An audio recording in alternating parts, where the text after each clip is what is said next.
Hello friends, crafters, paper crafters, card makers, scrapbookers. It's Jackie Ballheis from Clump & Stampers. Today I'm super excited to share a new product with you from Stampin' Up. It's been out for a couple months now, but I'm finally getting around to playing with it and sharing it with you. And that is our brand new two-tone cardstock. I am like super geeked about this. At first, I didn't quite understand the buzz about it until I started playing with it. And it's so cool, and it's not just for scrapbookers. It was released when Stampin' Up! Released their very first scrapbooking brochure that has a bunch of scrapbooking products in it. It went along with that brochure, but it is absolutely not just for scrapbooking. And today I'm going to share with you several different techniques that you can do with it when you're making cards. Quick and easy cards. It's a super easy way to step them up, give them that extra little bit of dimension, and play with some really fun paper. So let's flip the camera down. I can't wait to share the two-tone cardstock with you. So what's the buzz about this cardstock? Well, one side of it is our Stampin' Up! Colors that you already love. And then the other side of each one, and it's kind of hard to see it. I should probably bend some over. I don't know if you can see that.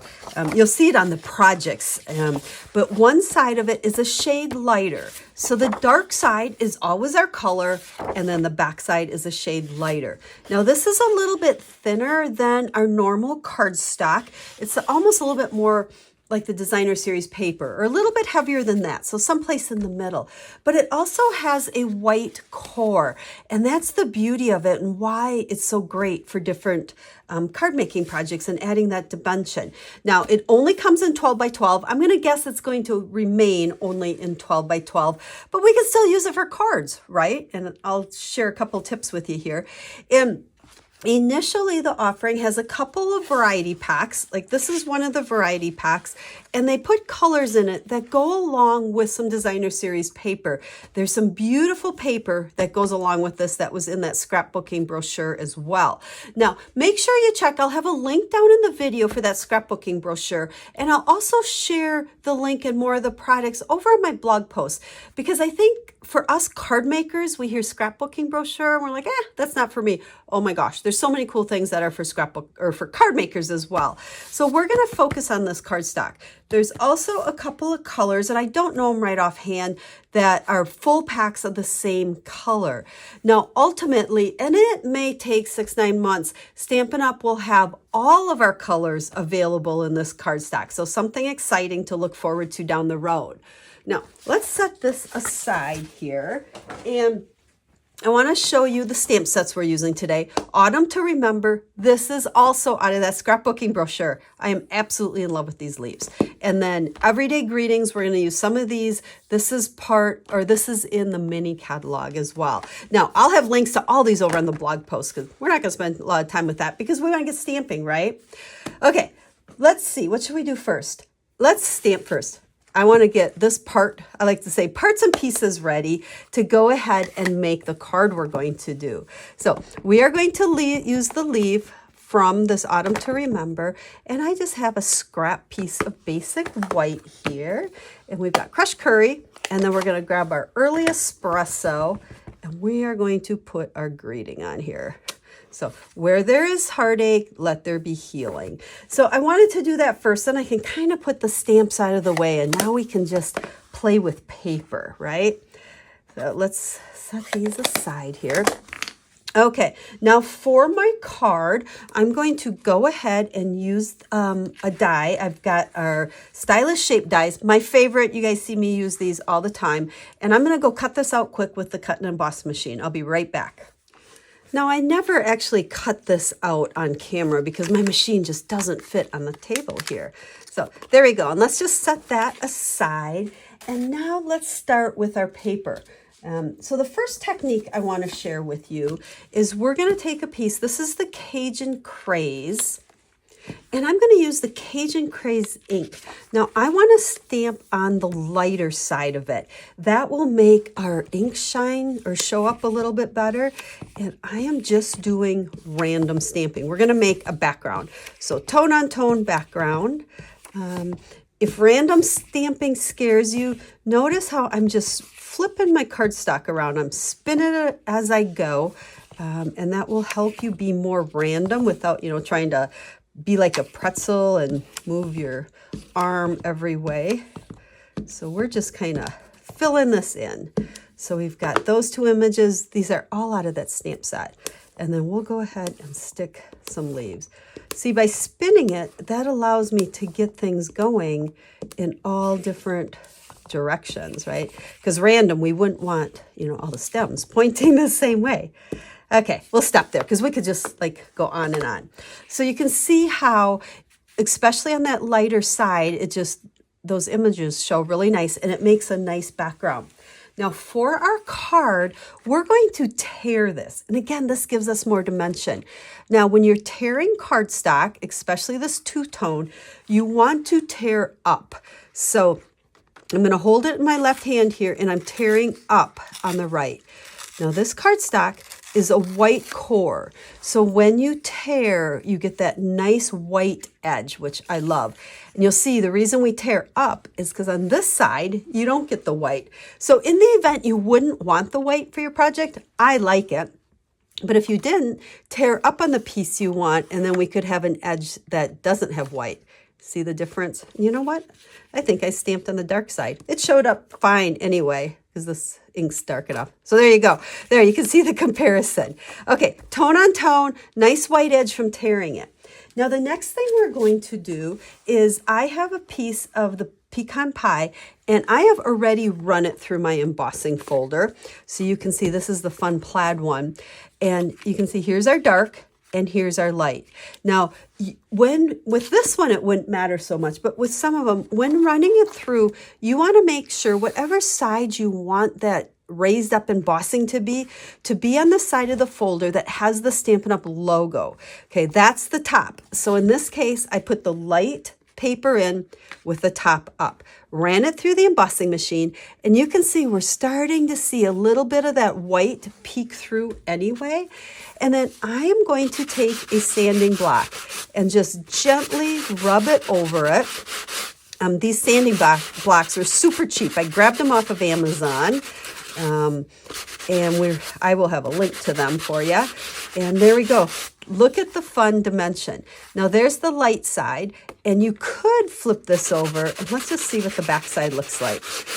Here's the darker side.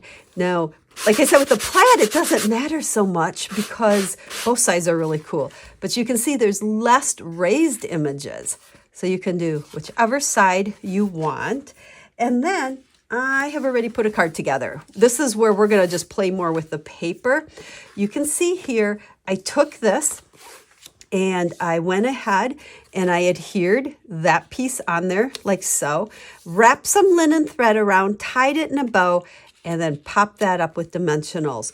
See how cute of a card that makes and how much dimension there is just by getting that white core in there, sanding the 3D embossing folder. So there is the first card with a couple of different ways to use that two-tone paper. Now, let's look at a couple other ones here. I was playing around with my embossing folders. Tell you this stuff's a little bit addicting, but you can see how here is the real red and we've got both sides. This is almost a little pink on the back, but again, you can see you get just a little bit of white peeking through naturally. But then if you take that sanding block, look at that one. Ooh, I like this one. See, these I haven't sanded yet. I just ran them through the embossing machine. So there's a cool background with white. And then here is the petal pink one. Okay, now that one, because this embossing folder is not nearly as deep, you didn't really get any white showing through it until we start sanding it. So this one, I can see it. I don't know if this one's showing up on camera as much. You got to press a little bit harder. Oh, but that's really cool. Look at that. Can you see the dimension in there? And then here is the lighter side of that one. And let's see what the ferns look like. Ooh, there's ferns on old olive. Again, we've got two sides. So let's see what this one looks like. Ooh, this would make a great masculine card. You know, you could just simply add a greeting onto that one. Let's see. How many?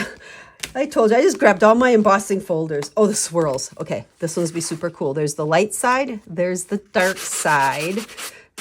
This one's great for any dimension on a card because it kind of depicts that motion. Okay, and then we could, I bet, use the back side with that light and get some dimension on there too. Be careful with this one. I think I ripped it a little bit there because it's so deep when that one gets embossed. And let's see, the circles. Okay, that one I like. There is just a teeny tiny bit of white. Do we want to? Let's see what happens. Let's get a little bit more. Gives you that great distressed, almost looks like a distressed ceiling. And then finally, for Christmas or the snowman, this is the snowflake die. And oh, that one's really super pretty. And you should, like with these, I like to just shake them off, get some of that cardstock off of there, and it'll sand better. You can flip it over.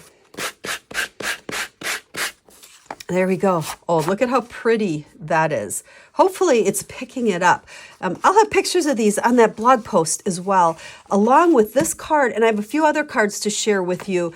I'll list all the supplies and all my cutting measurements so that if you would like to create them, you can. So that is probably the most typical use of the two-tone cardstock is embossing on it. Now I want to share a couple other ideas with you here. This one, again, I just embossed, and you can see how I did layers.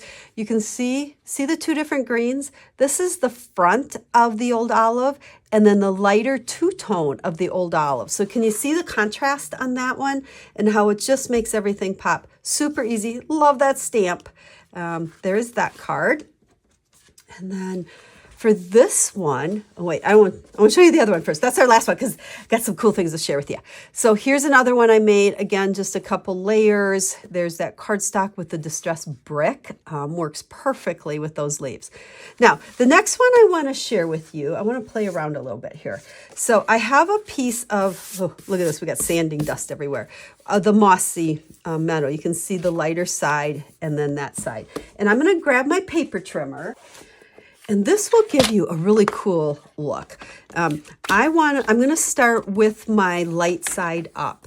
And I am going to cut 3 strips at 1/2 inch off the side of this here.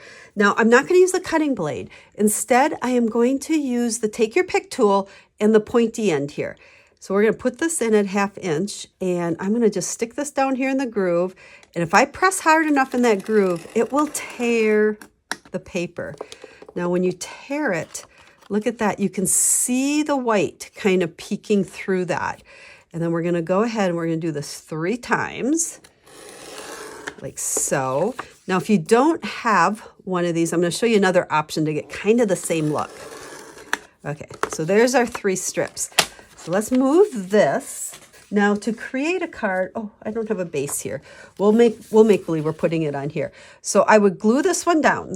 I have my light up. And then the next strip, we're going to flip this over and have the dark showing. And then with this one, we will have the light showing. And with this one, we'll have the dark showing. Look at that. So one piece of cardstock, we've got that kind of distressed look from just cutting it with our take your pick tool. And that will make a beautiful layer on a card. Now, the other way that you can do this is if you don't have something pointy like that, you can go ahead and just cut your pieces. Okay, so let's use this one. Let's cut a 1/2. We'll cut 3 1/2 inches here. Now, all of these pieces I'm working with are 4 by 5 1/4, or you could cut them down smaller if you wanted. But the reason I do 4 is because of it being 12 by 12, you can cut 3 4-inch strips, and then you can get 2 card fronts or layers out of each one. So 6 different layers out of a piece if you're going 4. If you try to take a piece and you cut it at 4 1/4, you're not going to get as much out of it. So, okay, so back to this one. And since we just cut these, you could get that same look by just, flipping it over. Let's see, let's do light, dark, and light. But then we've got, you can't see the white in there. So what you could do is take your sanding block and rub it along the edges. And you'll kind of get that same look as the torn distress look. These little strips are a little bit harder, okay? But if you just run it on there, okay, you'll be able to get some white peeking through. And that's what really makes this, using these layers like this, gives it that dimension. So you can see here, I have a completed card, and you can see where I took, this one was done with the sanding block. So it's not quite as rough looking or as distressed as cutting it with this. And then I just cut a circle. This is Mossy Meadow, but then Old Olive here to get a lot of green contrast going. Embossed it, die cut it, and added those pieces. And how pretty is that? So there's 4 cards, some different ideas for you using the two-tone cardstock. Don't overlook it. Make sure you check out all the different colors it's available in. More to come. This is just the beginning of this fun cardstock, and you'll see me using it a lot because I love texture, and I love when we can add texture quick and easy, and this is absolutely one of those things that allows us to do that. So thanks for watching. I hope you got some ideas for the two-tone cardstock. Check out my blog post. The link is in the video description, and you'll be able to go look at all of these products that I've used. I'll have dimensions and all the supply lists and everything for these cards, pictures of them. So if you'd like to copy them, you certainly may do that. Thanks again for watching, guys. We'll be stamping again real soon. Have a stamp happy day.